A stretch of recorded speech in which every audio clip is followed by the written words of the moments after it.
Unit, we're going to look at something called a derivative. It's one of the two main things in calculus, the other one being integration. And it's going to be introduced by the tangent line problem. So in geometry, we took that a tangent is a line that touches like a circle in a single point. It can be for any curve. So a tangent is a line that touches a curve in just a single point. So the tangent line problem is that here we have this point, and we want to be able to find the slope of what that tangent is, but the only trouble is we only know the point on the curve where we want that tangent line. And we know that to find a line, we need 2 points.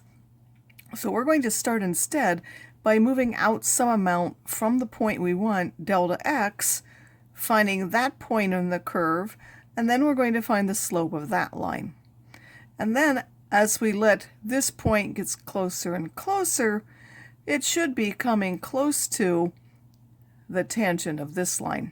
So again, we're going to start at some amount delta x away, and then we're going to look at the slope of this line. Well, the slope of this line is just the average rate of change from this point to this point, where we evaluate the function at this point, we subtract the function value at this point, and then divide about the difference in the x values, which of course is just delta x. So the slope of this, what's called a secant line, is to find the change in the y over the change in the x, and then we're going to let delta x get closer and closer, and this slope of the secant line will get closer and closer to the slope of the tangent line.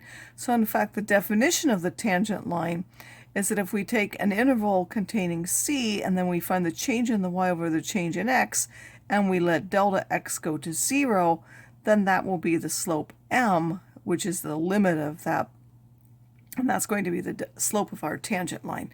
So as an example, here we have a curve x squared minus 9, and we want to find the tangent at this point, and then also at this point we want to find their slopes. So first of all, we're going to find it in general. We need to find the difference in the y values, so we have to evaluate the y value at c plus delta x and then at c. So c plus delta x means what? G of c plus x means wherever x is here, we have to put c plus delta x. So that will be c plus delta x squared minus 9, and then g of c is by putting c in there. We get c squared minus 9. We subtract them, and we're going to expand this as well, giving us c squared plus 2c delta x squared minus 9, and then minus c squared plus 9. Those two things will cancel, and we're only left with 2c delta x plus delta x squared. Therefore, when we want the change of y over the change of x, we need to take this change of y and divide by the change in x, or delta x. It will cancel from this term. It will be still left here. And now we want to find the limit as that delta x goes to 0. So we could in fact find that all by itself. We could find the limit as delta x goes to 0 of that function, which is 2c plus delta x, and that would simply be 2c. Or we could put in the value of 2, which would give us 4 plus delta x. We would take that limit and we would get 4, so the slope of the tangent line at 2 minus 5 is 4. Or we could put an x equals 3 in there, and that would give us 6 plus delta x, and we would see that as 6, so the slope of the tangent line is 6. So here I just substitute each value, or we could have found the slope in general, depending on where it was at, and then substituted the value of c. The only type of function that's going to have a constant tangent line slope, meaning the slope is at every point, is of course a line itself. The idea of the tangent is what led to the concept of a derivative. So a derivative, if the limit exists, out of a particular function, in fact, if we saw in the previous example, it depends on the function value. So this is actually going to be a function. The derivative at x is the limit of the change in y over the change in x, which is the function evaluated at x plus delta x minus f of x, and then over the change in x. There are lots of other notations. So this is read f prime of x. There's dy dx. There's y prime. There's the derivative of f of x with respect to x. And then there's the derivative of y with respect to x. I will use all three of these notations, and this is a fourth one. I usually won't use that fifth one, but some books do, so I will mention it here. for all of the x for which exists, that f prime is a function, meaning if I change the value of x, I'm going to get a different answer. If we say something is differentiable at x, that means the derivative exists there. If I say it's differentiable on a whole interval AB, that means the derivative has to exist at every point within that open interval. So now suppose I want to find the derivative of this function by the limit process. Again, I have to find the change in the y values first by going a little bit delta x away. So I'm going to put x plus delta x wherever I see x here, which would give me x plus delta x squared, and then here would be x plus delta x minus 3. And I need to subtract this function itself.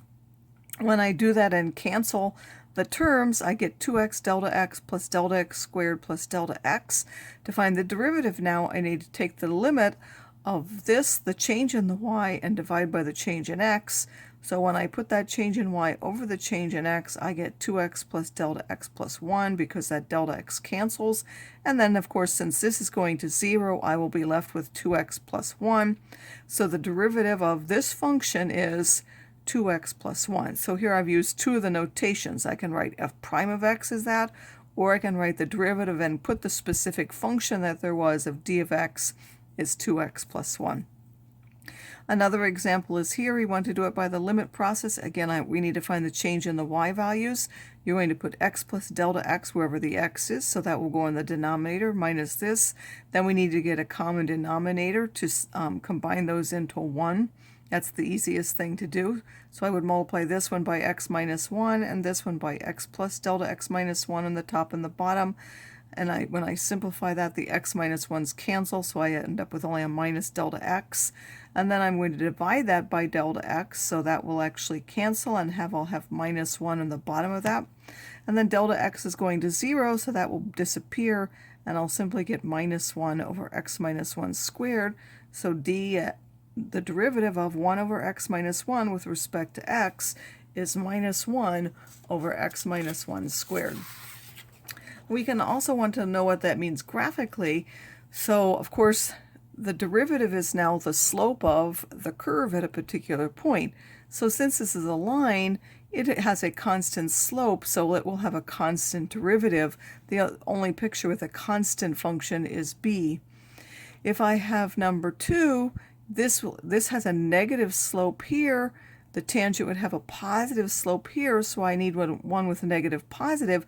The only two are this and this. It has a negative here, and this is negative because it's below, and this is above the y-axis, so those are both positive.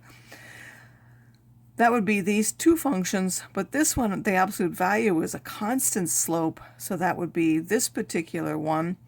And then this has a slope which is different. It ends up with a linear slope. And this particular one is undefined for x less than 0, so its derivative function wouldn't have anything for x less than 0, and then everywhere else it's positive for all x's that are bigger than 0. That goes with this function.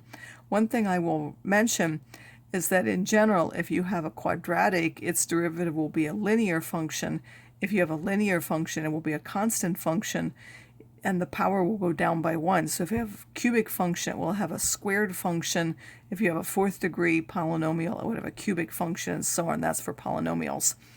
Now, differentiability is also related to continuity of a function.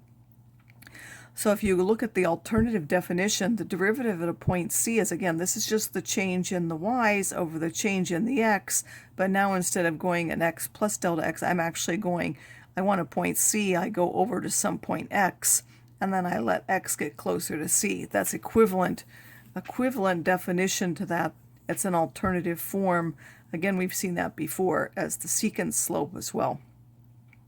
This limit is going to exist only if the one-sided limits, as I go from the right and from the left, exist and they're equal. So if a function is not continuous at a point C, then it can't be differentiable there because it will have different left and right limits. If a function is continuous at a point C, it may or may not be differentiable there. Two cases where it's not differentiable is there is a sharp turn at x equals c, the graph comes to a point, or there happens to be a vertical tangent at x equals c. And we actually have two examples of that up here. the absolute value function is not differentiable at 0. Why? Because on this side the slope is one value, and then on this side the slope is the other. So if I come from the left side, I'm going to have whatever this slope is, and if I come from the right side, I would have this positive slope, which is why on the graph at 0 they're both open, because there is no value for the point 0 itself. It's not differentiable at that sharp turn. And then the vertical tangent, this has a vertical tangent at this point, so if you come down as a slope, that would end up with a vertical tangent. It's undefined at x equals 0. It will actually have an, it gets closer and closer to having to be sloped, have a very large slope, so that slope will actually go off to infinity, and there is no derivative at the point x equals c. Now if it is differentiable, then it has to be continuous. So no functions are differentiable that are not continuous at that particular point. It can't be differentiable if it's not continuous.